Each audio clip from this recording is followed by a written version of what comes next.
지금 이 시각 YTN 라디오에서 선정한 가장 뜨거운 이슈를 만나봅니다. 이슈 인터뷰. 지난 연말 강릉에서 60대 여성 운전자가 12살 손주를 뒷좌석에 태우고 가던 중 갑자기 차의 속도가 빨라지며 지하 통로에 추락하는 급발진 의심 사고가 발생했습니다. 이 사고로 손자는 숨지고 운전자인 할머니는 사고 가해자로 입건이 된 상황인데요. 사고로 아들을 잃은 아버지는 재발 방지를 위해 국회에 국민청원 올렸고요.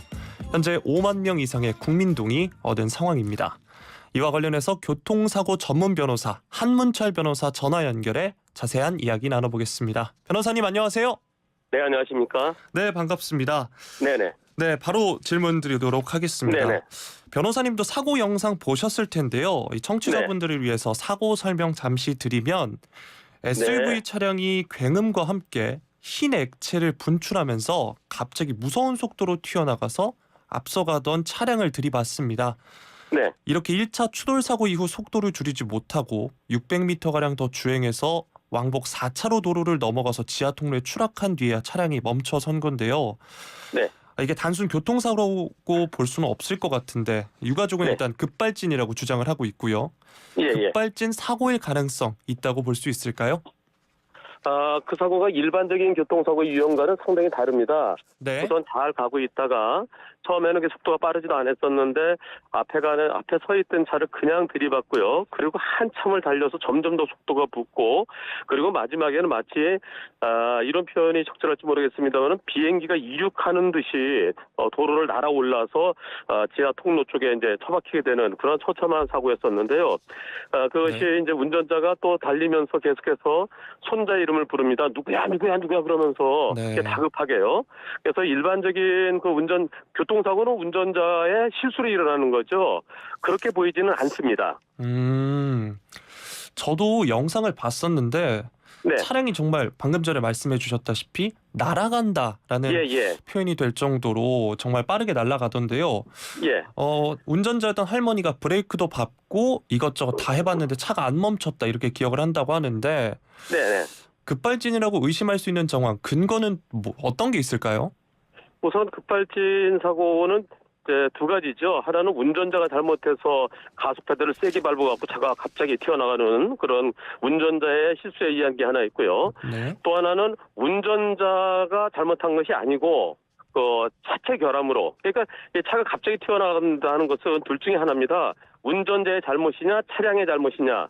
그런데 운전자의 잘못이라면은 예컨대 그 사건에 있어서 운전자가 실수로 짧은 거리 같으면 한 5초 정도 7초 정도 그럴 때는 순간적으로 착각할 수 있지만 그러나 달린 거리가 600m 이상 되는데요. 그리고 시간도 약 한 30여 초 가까이 되는 것 같은데요. 그동안을 계속해서 운전자는 몸이 저절로 발효하지 않습니까? 그런데 그 상황에서 계속해서 브레이크는 한 번도 밟지 않고 가속 페달을 99%로 거의 100% 가깝게 밟았다는 것은 상식이 어긋나는 거죠.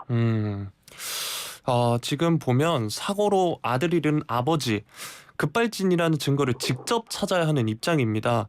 스스로 입증하는 것 말고는 방법이 없을까요?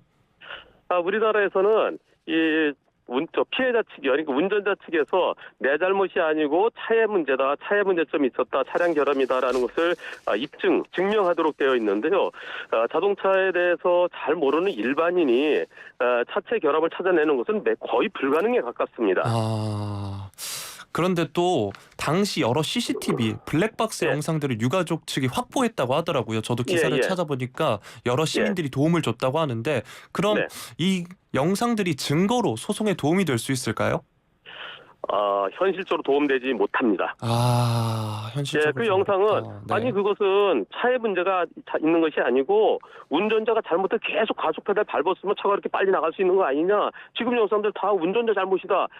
자동차 회사는 그렇게 얘기할 거거든요. 그래서 그 CCTV 영상이나 또는 다른 자동차의 블랙박스 영상이나 또 그 피해 차량의 블랙박스 영상이나 이런 것만으로는 그 영상을 보면 일반인들은 이 정도면은 이거는 운전자의 잘못이 아니고 자동차의 문제점인 자동차가 잘못된 급발진 사고다라고 생각할 수 있지만 그러나 법원에서는 그 영상들에 의해서 급발진으로 인정해 주지는 않는 것이 현실입니다.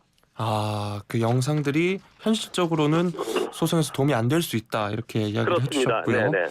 자, 그러면 이 국과수에서 EDR, 이벤트 데이터 리코더죠. 네네. 이 사고 기록 검사 결과를 보니까 가속 페달을 100% 밟았다라고 표기가 돼 있었다고 합니다. 네네네. 그런데 우리가 이제 할머니가 뒤에 손자를 태우고 예. 풀악셀을 밟았다는 게 이해가 잘 안 되잖아요. 네네. 이 EDR 검사 결과는 어떻게 봐야 할까요? EDR 검사 결과는 거의 제가 여태까지 EDR 검사지를 수십 건을 봤는데요. 거의 대동소이합니다. 아, 브레이크는 밟지 않고 브레이크는 OFF로 나오고요. 네. 가속 페달은 99% 밟은 걸로 나오고 그리고 스로틀 밸브는 100% 열린 걸로 나오는 이게 가장 전형적인 EDR 결과지인데요. 사고 충격될 때 충격의 5초 전에 기록을 5초 전에 상황을 기록하는 건데요. 네. 그런데 전문가들의 그 의견에 의하면은 사람의 힘으로 균일하게 99% 밟을 수가 없다는 겁니다. 그리고 마지막에 그 처박히기 전에요. 지하 통로에. 그때는 뭔가를 세게 부딪히고 날아오르는데요. 그 상황에서 아무래도 중심을 잃기 때문에 발이 흔들릴 텐데 균일하게 99% 밟을 수 있을까? 그것은 상당한 의문이고요. 그래서 EDR 그 자료는 객관적이지 못하다는 개인적인 의견입니다. 아, 그렇군요. 근데 제가 앞서서 질문 드릴 때도 국과수의 EDR 검사 결과라고 말씀을 드렸는데 근데 국가수에서 하든 자동차 회사에서 하든 시도경찰청에서 하든 EDR 결과지는 이미 그 자동차에 기록되어 있는 내용을 다시 읽을 뿐이기 때문에 네. 국가수에서 하나 자동차 회사에서 하나 결과는 똑같습니다. 그런데 왜 개인 당사자한테는 못 주는 걸까요? 개인 당사자는 그 리더기가 없죠. 아, 리더기가 없기 때문에. 네네. 아, 그렇습니다. 어쨌든 이번 EDR 검사 결과로 그럼 차량에는 결함이 없다 이렇게 해석이 될 수도 있는 건가요? 아니, 아까도 말씀드렸듯이 EDR 결과지는 네. 객관적인 상황과 배치되는 게 참 많다는 전문가들의 의견도 그렇고 저도 그런데요. 네. 여태까지 자동차 회사에서는 자 봐라, 자동차는 전산 기록이 EDR 기록 자체가 여기서는 운전자 잘못이 나왔지 않느냐. 여태까지는 그랬습니다. 하지만 블랙박스에 의해서 게다가 또 할머니가 손자 이름을 다급하게 부르는 그런 상황을 보면 아니 할머니가 실수를 계속해서 가속페달 밟으면서 누구야 그게 가능할까요? 상식에 어긋나지 않습니까? 네. 지금 어쨌든 지금 운전자 할머니가 예. 과실치사로 형사 입건이 된 상황입니다. 네네. 만약 이걸 급발진이란 걸 입증을 못한다면 처벌을 피할 수 없는 걸까요? 과실치사가 아니라 업무상 과실치사죠. 네. 경찰에서는 할머니가 운전 중에 잘못해서 그래서 사고를 일으켜서 손자를 사망케 했으니까 형사처벌 대상으로 봐서 일단 입건해 있는데요. 이 사고는 저는 형사적으로는 나중에 법원에 가면은 무죄에 나올 것으로 생각하고 있습니다. 이와 거의 유사한 사례가 있었어요. 얼마 전 몇 년 전에요. 네. 경기도 그 양주시에서 있었던 사건인데요. 이게 그 자동 세차장에서 나와서 이제 물기를 닦으려고 가다가 갑자기 차가 우웅 하면서 수백 미터를 이제 엄청난 속도로 다니면서 역주행으로요. 네. 역주를 다니는데 그때 그 운전자가 역시 60대 중후반이었었는데요. 왜 이래 이 차가 미쳤어 다급하게 네. 얘기를 하면서 그러면서 역주행하니까 마주오는 덤프 트럭들 여세를 피하면서요. 또 마주 걸어오던 사람도 있었는데 그 보행자도 피하면서 결국은 마지막에는 편의점으로 돌진해서 편의점 그 점주가 사망하는 안타까운 사고가 있었는데요. 네. 그 사건 경찰에서는 국과수에 분석 의뢰를 했는데 차체에는 아무런 문제가 없다라는 결론이 나왔습니다. 네. 하지만 법원에서는 이것은 사람의 문제가 아니라 이건 차체의 문제점으로 보인다. 사람의 잘못이라고 볼 만한 증거가 부족하다. 그래서 1심에서 무죄가 나왔고요. 항소심에서도 검사의 항소가 기각돼서 무죄가 됐고 최종적으로 무죄 확정된 사건인데 제가 볼 때는 그 사건과 그 사고와 거의 같다고 보여집니다. 이 유사 사례를 들어주시면서 무죄가 나올 확률이 높다라고 얘기해 주셨는데 조금 전에 이제 증거 얘기를 해주셨는데 그러면 검찰이 할머니 과실에 대한 증거가 불충분하다고 해서 기소를 하지 않을 수도 있는 건가요? 제가 생각할 때 그게 제일 이제 문제점인데요. 검사가 할머니와 손자의 사고니까 이것은 운전자 잘못으로 인정하되 기소유예할 가능성이 있습니다. 네. 그러니까 검사가 용서해 준다는 거죠. 저는 그렇게 되면 오히려 그 가족들, 할머니와 그 아빠, 그 12살짜리 그 아들을 잃은 아빠와 그리고 그 할머니의 그 아픔을 영원히 씻어주지 못할 것 같습니다. 그래서 검사가 무혐의 결정을 하든 아니면 기소를 해서 법원의 판단을 받게 하든 둘 중에 하나 하는 것을 그게 옳겠고요. 기소유예 결정은 옳지 않다는 의견입니다. 그러니까 이제 용서라는 게 잘못한 예. 사람에게 해주는 게 용서잖아요. 그렇죠. 네. 그렇기 때문에 기소유예는 이제 좀 적절치 않아 보입니다. 적절치 않다라고 얘기를 예. 해주셨고요. 그러면은 이제 차량 결함이 의심된다고 했을 때 제일 먼저 사실 제조사 측의 대응이 있어야 할 것 같은데 현재 제조사 측은 아무런 답변이 없는 상황입니다. 제조사는 뭐 여유가 있죠. EDR 결과가 우리 잘못 없다고 나왔지 않느냐. 네가 증명해라. 그 입증 책임이 피해자한테 있는 거예요. 네.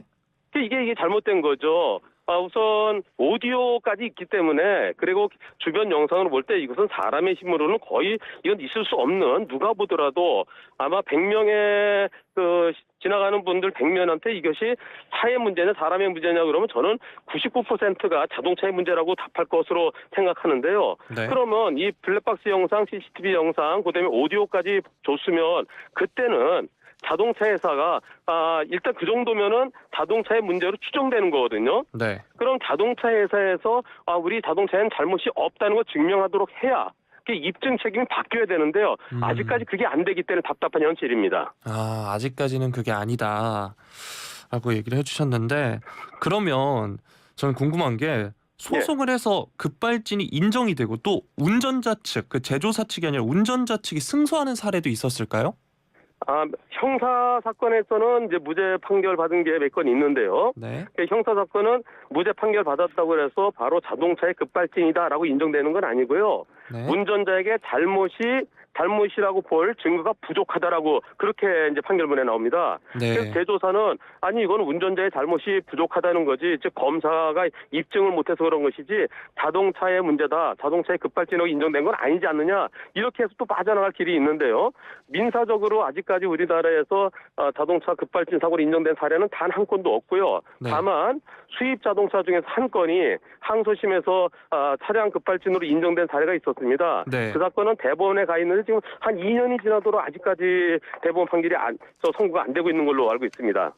그 지금 말씀하신 게 2018년 호남 고속도로에서 있었던 사고 그렇습니다. 말씀하신 건가요? 네네네. 네. 또 이렇게 그 램프 구간 그쪽에서 엄청난 속도로 달리다가요 부부가 사망한 사고죠. 네. 그 사건은 그 사위분이 현직 변호사세요. 네. 그래서 그 사위분이 직접 모든 증거를 수집하고 열심히 노력해서 항소심에서는 급발진으로 인정되는 최초의 판결이었는데요. 네. 그런데 대법원의 최종 판결이 나와야 봐야 알 수 있겠습니다. 그러니까 항소심까지는 이제 급발진이 어느 정도 인정이 됐는데 대법원 급발진은 인정했어요. 네. 법원에서. 대법원 판결을 기다리고 있다라고 얘기해 주셨고요. 네. 다음 질문으로 한번 넘어가 보도록 하겠습니다.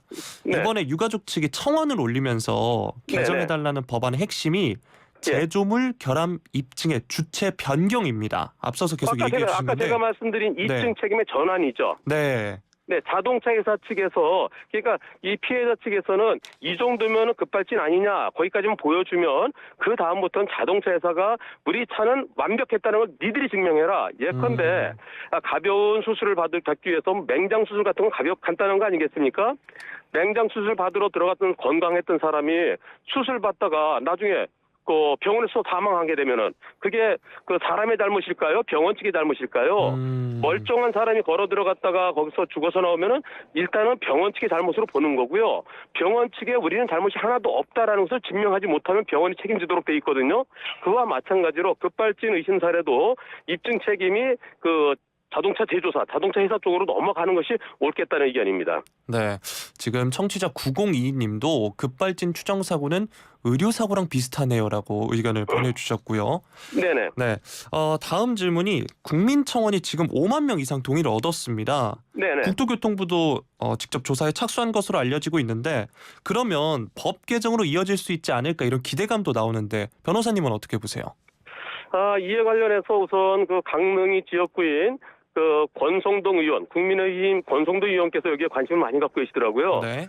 저한테도 자문 전화를 주셨던데, 이게 앞으로 그러면은 이 법을 어떤 쪽으로 좀 살펴봐야 될지, 그리고 이제 자동차 회사 측에 이제 반발이 거세할 것으로도 예상되는데 그것을 어떻게 해결해야 될지, 그러면서 조만간 공청회를 열어서 전문가 의견을 수렴해서 더 이상 억울한 사람이 나오지 않도록 노력해야 되겠다. 그런 의견을 주시는 걸로 봐서는 조만간에 우리나라도 이증 책임의 전환이 되는 그런 법 제정 내지 개정이 이루어질 것 같습니다. 네, 그렇습니다. 마지막으로 이런 황망한 사고 정말 이제 다시는 나오면 안 될 텐데요. 전문가로서 앞으로 어떤 방향으로 제도 개선이 이루어져야 할지 한 말씀 마무리로 부탁드리겠습니다. 지금까지는 전부 다 운전자가 미친 듯이 브레이크 페달은 밟지 않고 가속 페달 밟았다고 그렇게 EDR 결과가 나와서 운전자가 둘 중에 하나가 미친 거거든요. 운전자가 미쳤든지 자동차가 미쳤든지. 근데 자동차는 미치지 않았다라는 것이 제조사의 입장이고 경찰과 국가수도 늘 그렇게 대답하고 있는데요. 이를 보여주기 위해서 나는 분명히 브레이크를 막 밟았는데 근데 왜 EDR 기록에서는 가속페달 밟은 거 나오느냐? 이것을 갖다 뒤집을 수 있는 증거는 딱 하나라고 생각합니다. 네. 그게 바로 페달 블랙박스입니다. 페달 쪽에 블랙박스를 다 달았어요. 네. 네, 페달 블랙박스 다르면 내가 발이 브레이크 페달을 밟는지 가속 페달을 밟는지 보여줄 수 있는 그런 페달 블랙박스, 이거를 이제 자동차 회사가 자신이 있으면 페달 블랙박스를 장착을 의무화시키는 그런 법안도 생각해봐야 되지 않을까 하는 생각입니다.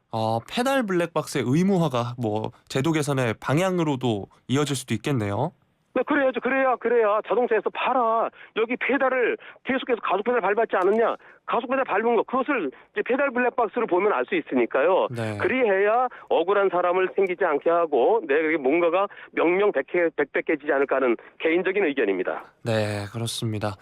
저희 청취자분들께서 이제 문자와 채팅 보내주고 계시는데 세범님은 제발 원인이 밝혀져서 유족들의 원통함 풀어지길 바랍니다 해주셨고요.